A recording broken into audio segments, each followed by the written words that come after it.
Hey, Reclaim Roots fam, it's Tika. I'm back. I told you I was coming back. All right. I really enjoy these videos. I actually do. And sometimes I don't know if you guys are watching. I don't get a lot of comments these days, but I guess I gotta beef up the content, right? No worries. I know in time you'll see what's up. You'll see what's up. And y'all will be leaving your comments again. Today I'm going to talk about what I said I was going to talk about. I'm going to talk about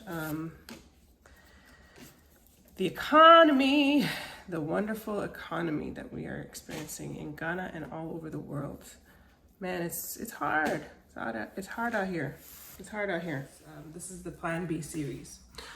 Basically, what we're going to talk about are some of the issues that concern people who have either already repatriated to Ghana and are currently trying to figure out, or Africa and are currently trying to figure out a plan B, or those who are very interested in coming to Ghana or Africa, but you're not quite sure as to how to position yourself or how to prepare for this experience, because it is going to be a once in a lifetime experience coming to a new continent, one that is in a developing phase, and trying to find your feet. It's not an easy endeavor by any stretch of the imagination, and it requires a lot of courage. It requires a lot of planning, preparation, and just sometimes plain old luck. But I want to encourage you and everybody else who is considering this move to not be discouraged by all of the negativity that you're hearing and that you're seeing. I mean, if you follow the news, we are pretty much dead. Everybody in Ghana is supposed to be dead. Like, if it's not monkeypox coming after us, it's Marburg coming after us, it's the IMF, it's China, it's everything. Like, there's just so many things that are being said externally outside of the country about what's happening within Ghana, that sometimes, some of it is close to reality, but some of it is far from reality. Like, it doesn't, the flooding, my gosh. Like, everybody's house is pretty much floating away in water if you follow the BBC and everything else, every other major news network. The reality is we are not in the best of days in Ghana. We're not in the best position right now, but we're also not in the worst, right? We're also not in the worst. We're in a place where we will have to make some really critical decisions as a population. We're relying on our leadership, and I don't do partisan politics, so I won't speak on partisan matters. However, I will say that when I do speak on leadership, that's one of my specialties is leadership. And I will say that based on what I've seen, our leadership is missing some of the core fundamentals of effective leadership. So if we are going to succeed as a nation, some drastic changes are going to be required. I give credit where credit is due.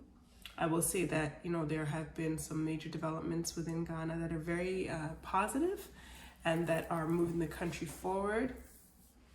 And there's still yet more that has to be done. And my hope is that we can regain integrity in our processes. We can regain a central focus on the people, and that people-centered leadership will come to the fore, and that we will see the potential, the beautiful potential that Ghana has unfolding once again. Because in 2019, we were at the top of our game, and I think that scared a lot of our beneficiaries, the beneficiaries, the nations that benefit from keeping Africa underdeveloped. But that's a whole different segment. But for today, and first of all, I want to say thank you. For those of you, I know my viewership has kind of tanked a bit because I haven't been consistent and I have not been on, but I want to say thank you to those of you who've been sticking around. I value your, just your views. I value your engagement. So thank you for showing up. Thank you for being there. Even if you don't comment, I know that, you're viewing, and I really appreciate that. And I just want to add value to you. I want this channel to be a source of information, entertainment, and guidance for those of you who are looking for that way. Because I know the feeling, right? I remember when I first started searching for Ghanaian bloggers or vloggers back in, I think it was like 2017, 2018, like when vlogging really started to, for me, I started paying attention to more of the vloggers. And I remember a few people who were really instrumental in helping me to come to terms with, okay, this is possible, like, yeah, Ghana is real. Ghana, it could be not just a dream, this far out dream, it can be a reality. And then, learning about their stories and their successes and their failures were some of the things that helped us to position ourselves to come back. And now we're in this position where we're back and, back and forth. And we're trying to, figure out how we are going to achieve our goals within Ghana and outside, but a lot about what we're going to do with Ghana. And I'll say this to you, because I know that some people expect that when you come onto YouTube as a vlogger, as a content creator, that you're going to put your entire business in the atmosphere. There's something to be said about being discreet.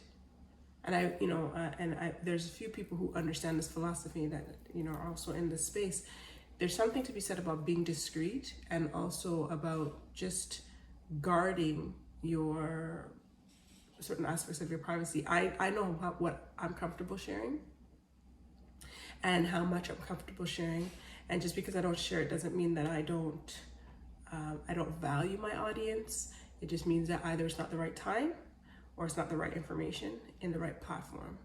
So I'm very conscious of that, right? And some people will find they're not comfortable not knowing everything about everybody's business.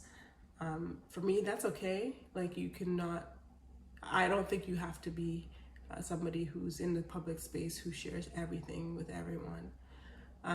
Especially when it comes to stuff that, typically when we talk about etiquette, like when people's personal finances, relationship status, whatever, if you feel like sharing it, you share it. To me, it doesn't matter. But I know for me that there's certain things that, I don't necessarily want to share publicly, and I don't. And I hope people can understand and respect that. But for the most part, I am an open book, and I like data. I like to get data that is more, that's beyond just my own experience, right? So when I'm going to talk to you today, I'm going to use some of the data that I've collected from a variety of sources, one of which, and some of it is, even word of mouth, hearing from other people who are on the ground, but also looking at some of the statistical data that's out there that shows us, okay, well, what does it look like in the Ghanaian economy?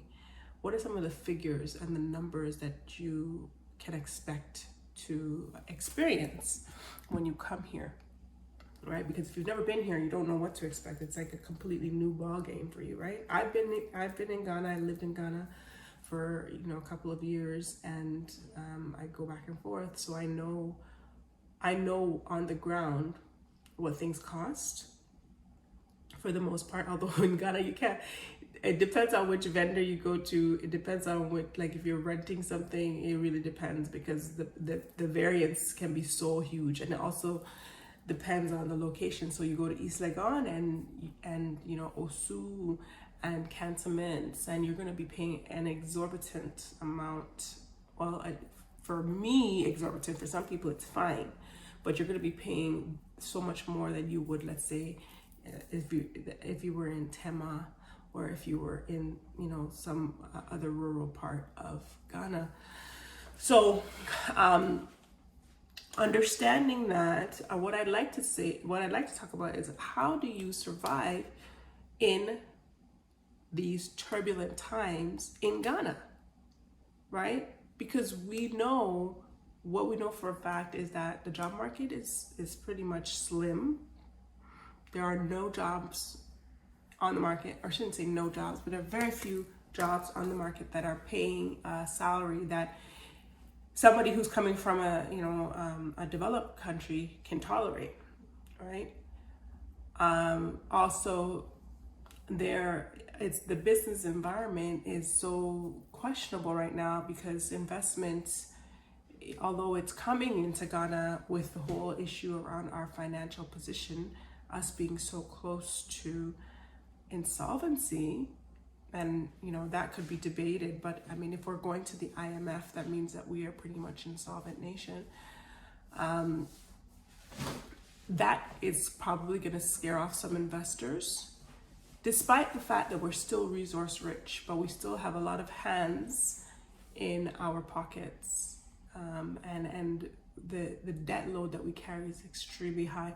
I remember driving to where was I going? I was going to a friend's house, and I was passing Junction Mall. So if you've been into Ghana, you probably know where Junction Mall is. If you don't, it's just a small area in Tema, but they're constructing a huge overpass, and there's a huge road construction happening. But I remember one day driving by there, and there was this huge billboard, and I was so impressed by this project. So like, yes, finally we're gonna get an overpass. These roads are gonna widen. We're not gonna keep having these bottlenecks, because you'd literally go and there would just be so many cars lined up in the mornings. It was just crazy bottlenecks. But I remember looking at the billboard and seeing that it was a project that was being done between Ghana and China. I believe it was China, yeah. And 80% of the project's investment was coming from China. And I remember thinking to myself, man, that's heavy, that's heavy. That means we don't own it. Like, if you own something, you have at least 50% ownership, right? 80% of the project's investment was coming from China. So at any point, and that's not a gift, right? It's not money they're just handing to us for free. That's money that we're going to have to pay back. We're going to be indebted to them.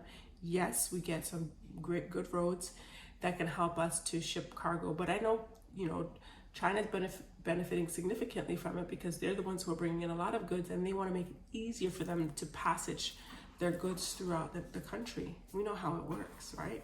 We've seen this before. It's just in a different form, right? But I was really taken aback by the significant percentage of the project that was being funded by China. I thought at least there was some requirement that we have at least 50% stake in any initiative. But that's not the case in Ghana. So going back to my initial thought was, so investments, because we have so many projects where and so much overall debt, investments might not be as strong within Ghana. So the business environment is a bit risky. It's a bit risky, but it's still possible.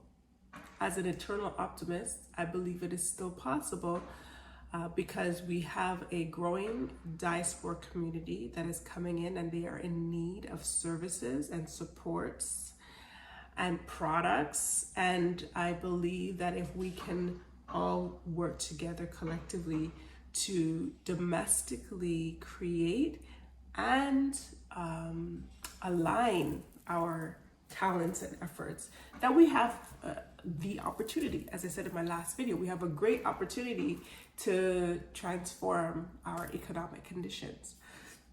So what are some of the things that, oh wow, I'm at 13 minutes already.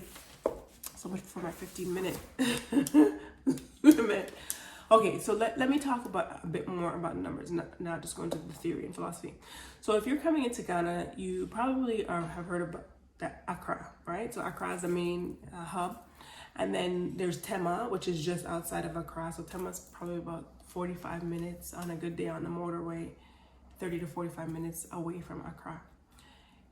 Tema is more of an industrial area.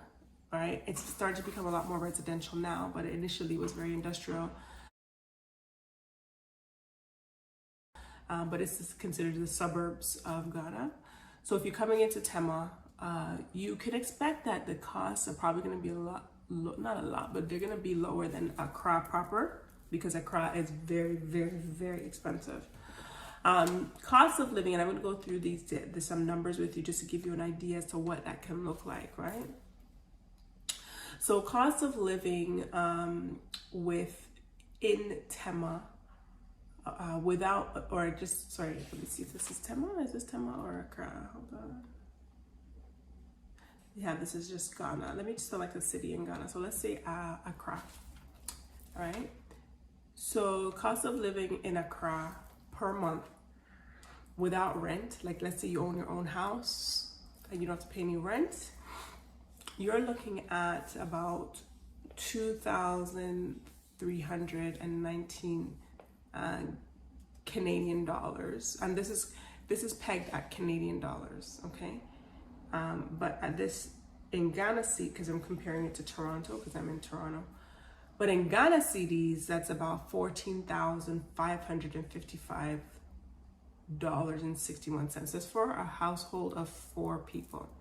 So about 15,000 Ghana cedis for a household of 4 people. That's like the monthly living cost, okay?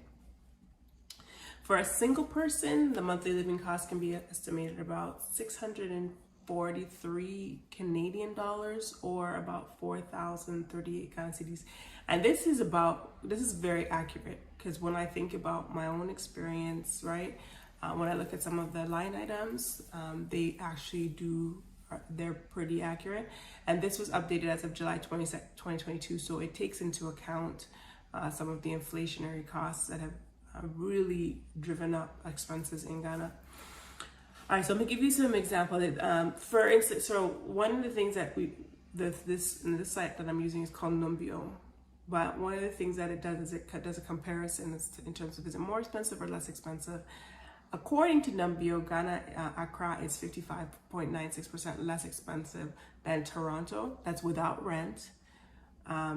However, I find, and maybe because of this, what my expectation, because I'm fairly holistic in my approach to living, so it can be costly. Although, if I was further out rural, I could substitute a lot of these things, a lot of these ingredients that I use with the ones that are available in the rural communities. But if you're in the city and you're looking to either be vegan or vegetarian or eat plant-based or eat healthier, with less wheat and all that stuff, it can be challenging. It can be a little bit more money, okay? So for instance, like a meal at an inexpensive restaurant is about 35 Ghana cedis for one person. A meal for 2 people, a mid-range restaurant, 3-course meal, is about 250 Ghana cedis. That's for 2 people.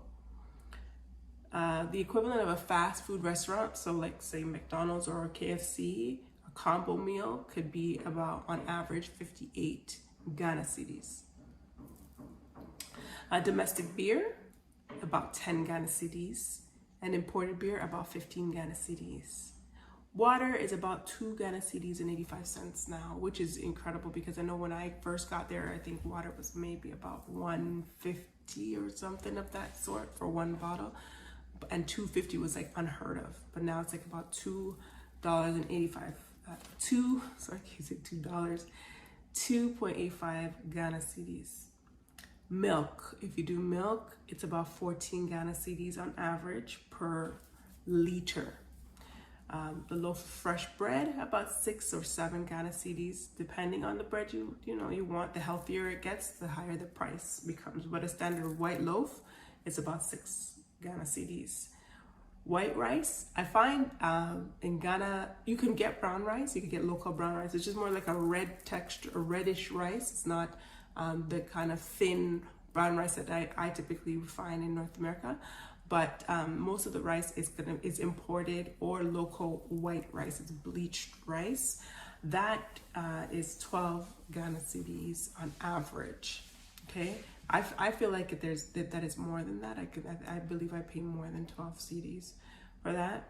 Eggs for 12, a carton of 12 eggs, they're suggesting that it could be 13 Ghana CDs. I have paid way more than that for eggs. Maybe I'm shopping in the wrong place. You all need to enlighten me. But I imagine if you're getting it from the local vendors that it could be that price. Local cheese is 87.21. Cheese, they say local, but I've never really seen local cheese. I usually find cheese is imported. Cheese is very expensive.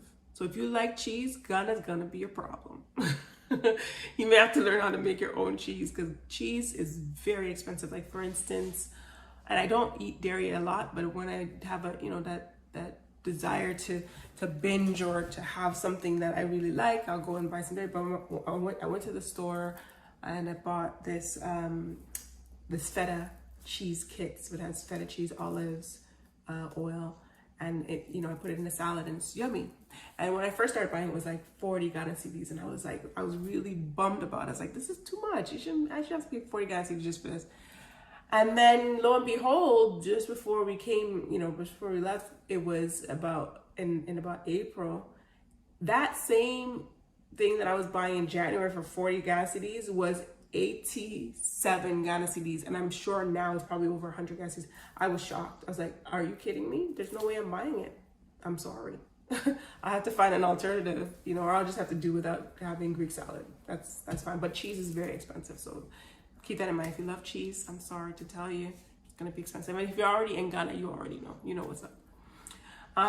Chicken fillets. Now, I don't know. It's very difficult. Oh, chicken fillets. Okay, so that's like chicken strips for kids.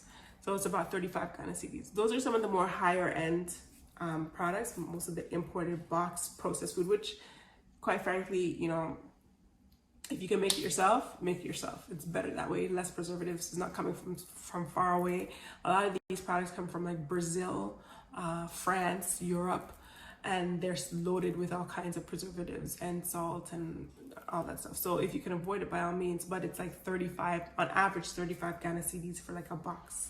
Sometimes even more.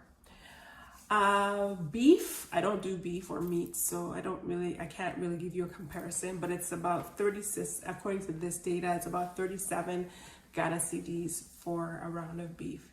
So I'm not going to go through every single cost, but just to give you an idea, like tomatoes, for a kilo of tomatoes is about 17 Ghana cedis. You can run through the equivalency. I think right now the US is 8 Ghana cedis to 1. And maybe Canadian is about 6 Ghana cedis to 1. 8 USD to 1 Ghana cedi. Is that how it goes? No, 8 Ghana cedis to 1 USD and 6 Ghana cedis for 1 USD. Y'all, I need to rest. Let me do that again. For every US dollar that you have, you should be able to get 8 Ghana cedis. For every 1 Canadian dollars, you should get approximately 6 Ghana cedis. I believe that is the case. I will double check it and put that in the image for you. Okay. All right. And then now transportation. So just the bigger picture, bigger costs. Education. So for preschool, it's about 770 Ghana cedis per month for one child in a private school. For the international primary school, the yearly cost for one child is about 39,020 Ghana cedis. Y'all, these international schools do not play with the cost, okay? And school is used. Take a look at my video on the schooling system. I've shared my opinion. Some people didn't like it. Oh well, just sharing my personal experience. We have a lot of issues here when it comes to the education system that really needs to be looked into and worked on. And they charge a lot of money. These schools charge a lot of money. So if you're coming with your children and you're looking for education for your kids, be prepared to either pay out of pocket or homeschool. We homeschool. We still pay, for our kids, but we do virtual /homeschool /tutoring so that we have more control over the process, and our kids are happier, right? But if that's the route you choose to take, just know that, some international primary schools can charge them upwards of 39,000 Ghana cedis per year for one child. So if you have multiple children, yeah, you got to make sure you have some money stored away for that. Utilities, electricity can be expensive and it's going up, okay? So basic electricity, so electricity, heating, or utilities, electricity, heating, cooling, water, garbage, for about an 85 square meter apartment is about 374 Ghana cedis per month. The bigger your space, obviously, the more you're gonna have to pay for electricity, right? To either cool it, mostly to cool it, not to heat it, mostly to cool it. So you're gonna have to just bear that in mind. And how it works in Ghana, we have in our area, we don't have prepaid. We don't have postpaid. We have prepaid. So we have to use a card, and anytime our power runs out, we have to go and top it up at the ECG, which is the people who manage the electrical company of Ghana. I believe that's what the ECG stands for, the Electricity Company of Ghana. So we go in, we top up, and then we come back, we tap, and then we get our credit, right? So the problem with that system is if you're not keeping track of your power and you're sleeping and it goes out, you're gonna be very miserable because you're gonna be dying with sweat, or it usually gives you a warning anyways. So by the time you get your warning, you know that the next day you're probably gonna want to go and top up so that you don't end up having to do without power for the day. But yeah. Power and electricity can become costly. If you're looking to get a car in Ghana, all right, or if you have a car, just know that per liter, you're going to pay about 8 Ghana cedis per liter of gasoline, okay? And if you want to buy a car, a new or equivalent new car, you're going to pay about 72,500 Ghana cedis. You can do the conversion. I usually use XE as a conversion calculator. But these are some of the costs. And then as far as apartments and renting, you're looking at, okay, let's say you're in Accra proper, you're going to be looking at maybe about 2,500 Ghana cedis outside of the center of the city. So maybe like in Tema. If you're in Accra proper, you're looking at maybe about 6,000, almost 7,000 Ghana cedis for a 1-bedroom apartment in Accra. So like East Legon, Osu area, sometimes even more. Okay. And then the thing about salaries. So when we talk about how you survive in the economy, what are you going to do? Like, are you going to come here to work? Are you going to start a business? Are you going to, do you already have a business established? Or are you going to come with a job, right? Because if you come here to look for a job, just face the realities. Salaries are low.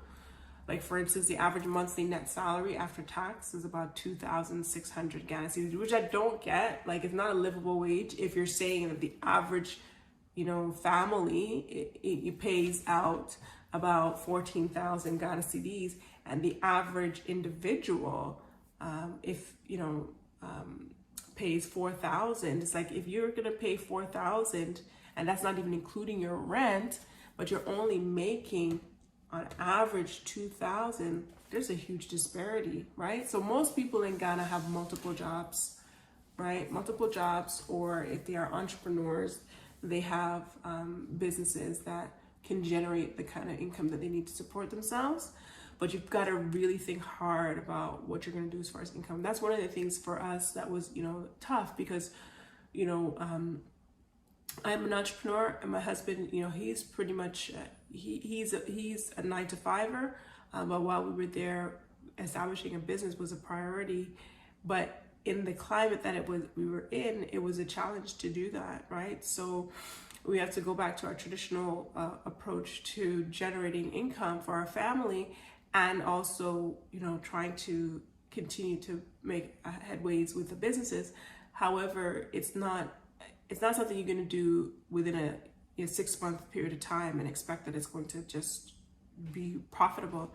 And especially when you're changing continents, right? You've got to be mindful of the fact that you're working with in a whole different environment.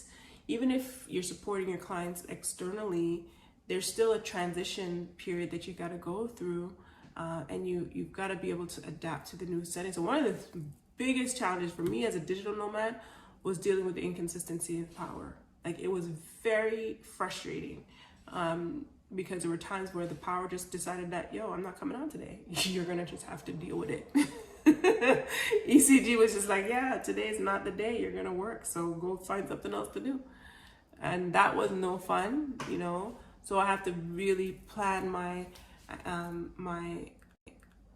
work around what could potentially happen, right?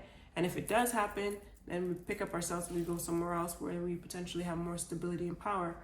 And the same for the kids, because the kids, they do school virtually, so we've got to make sure that we have that consistency, but that can be extremely frustrating. So the key thing though is when you're coming down, looking at, okay, what is it that you're going to do? If you're coming to do something that you were doing abroad, does that translate in the new environment? Does that work for Ghana? Does it work for Ghana? Do Ghanaians need these things that you're asking for? Like, for instance, you know, even food, like understanding that the vast majority of Ghanaians are comfortable eating Ghanaian food all the time.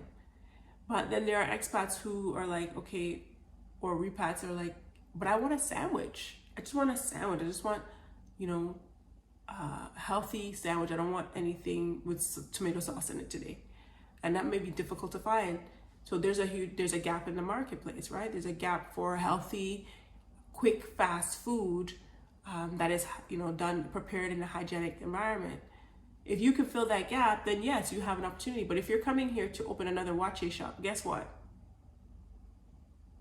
You may have the best seasoning on earth. It's going to be extremely challenging because the competition is there. Everybody and their grandmother is making wache in the morning, right? And it's not to belittle the trade, because there are some people who are better wache sellers. Actually, I saw a tweet this morning. I think Callie J is one of the it's an influencer on Twitter. He posted which are the best wache joints in Ghana. I'm actually gonna go back and take a look and take note of it, because I love wache, but I'm also very finicky with food. So, you know, if I can find a place that prepares it really well, then I'm gonna definitely stop there when I get back home.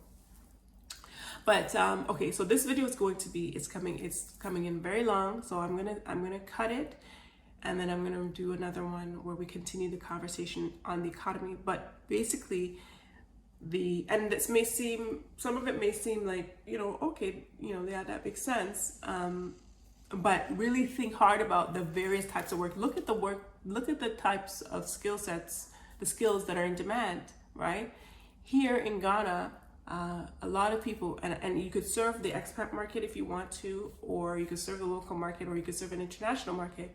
But look at what people need. Look at the problems that need to be solved.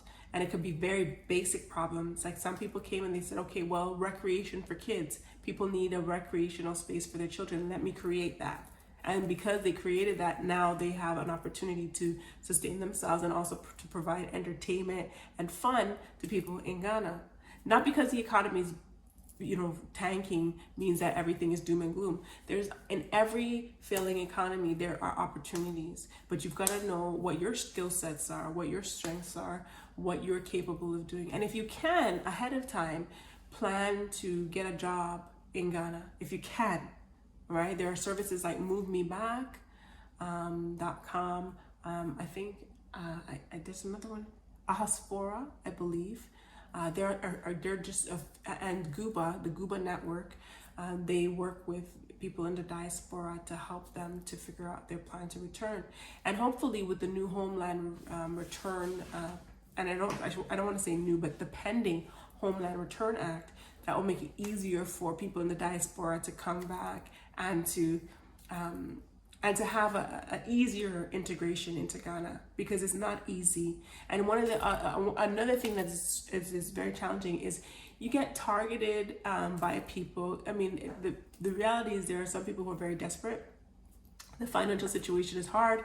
People are looking for breaks, and they're gonna target you as, you know, the person who has the money. So they're gonna sometimes try to extort, right? That's a reality. There's a lot of extortion that happens. People will, you know, charge you way more than they should for things. It is frustrating. That's why I'm gonna learn Shri. I keep saying I want to learn Shri, and I still haven't. And honestly, most times when I'm walking around Ghana, people say, "Oh, you look Ghanaian." I would never know you're not Ghanaian. But then once I open my mouth, that's it. You know, because I don't speak Shri. But I try when I'm in the local environments to put on my little accent and see, if I could get by. Sometimes it works, sometimes it doesn't. But that's one of the things I'm really going to focus on more when I get back, is learning the language. At least three, I would learn to learn Ga. But there's so much going on, right? So it's not an easy thing to do. Anybody out there who wants to teach me Tree, please hit me up. Let me know how, what your rates are and how you go about that, because I really do need to learn, and the boys as well. All right, so I leave you with this. Go on to Numbeo. I mentioned it before in one of my previous talks, but for those of you who haven't seen that, go to Numbeo and look at the revised numbers, because remember, we're in an environment where prices are fluctuating, right? And very fast.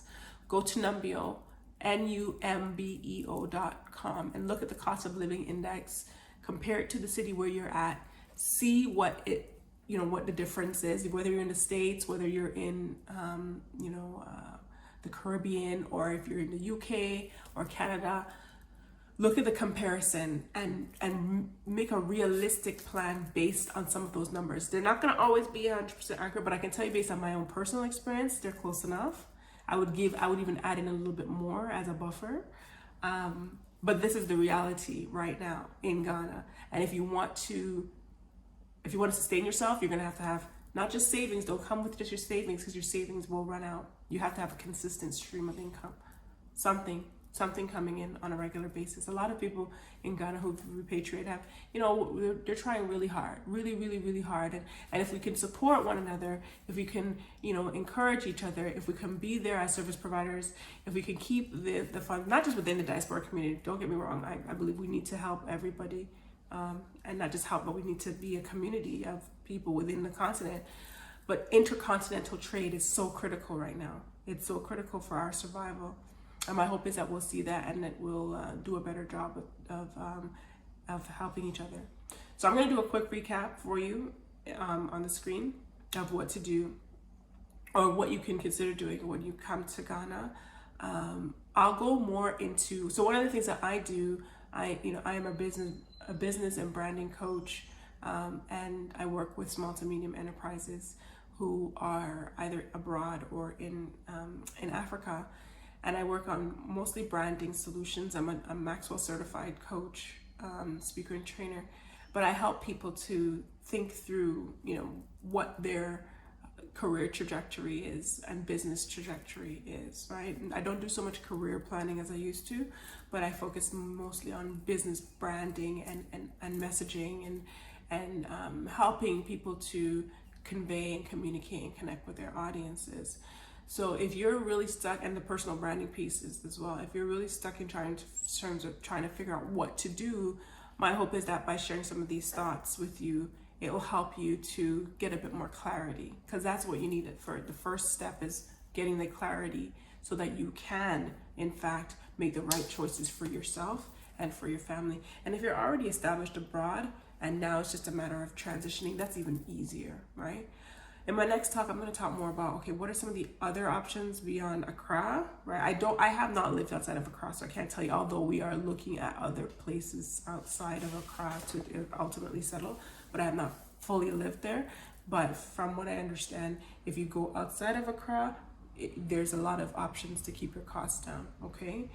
I hope this was useful. It's 37 minutes. Sometimes I ramble a lot. I'm sorry. I want to make this series useful. When I get back to Accra, I'm going to do more on the spot, on the scene kind of thing, interviews and going and checking out places and giving you my rundown and feedback on those. But right now, I'm going to give you some more educational type of content, and I hope it's useful for you. If you enjoyed it, please leave a comment. If you have not yet subscribed, please go ahead, like and subscribe this channel. Tika, I'm here for you. I want our diaspora to be strong. I want our Africa to be strong. I love my Ghanaians. I love Africa in general. I don't want to believe that this is it for us. There's so much doom and gloom happening in Europe and all over the world, and then they're trying to translate that here. And I don't want that to be our reality. I want us to be optimists, be happy, and that, we have a continent that is full of resources, full of youth, full of vitality. There's so many people who are saying they're coming back to Africa, and they're looking for an opportunity. Let's make it a reality. All right. Thank you so much for sticking with me. So much for my 15-minute expectation. I've gone to 40 minutes now. I hope you stuck with me to the end. And the next talk, I'm going to see if I can get into a bit more detail about some of the, well, you tell me, what is it that you want me to dive deeper in? Because I did cover a bit more specific line items here. What are some of the critical issues that you want to discuss, that you want to have discussed, or that you want to learn about as far as relocating to Ghana, or if you are in Ghana, how to make it work? All right. Until next time, I'm Tika. Thanks so much for watching. Take care.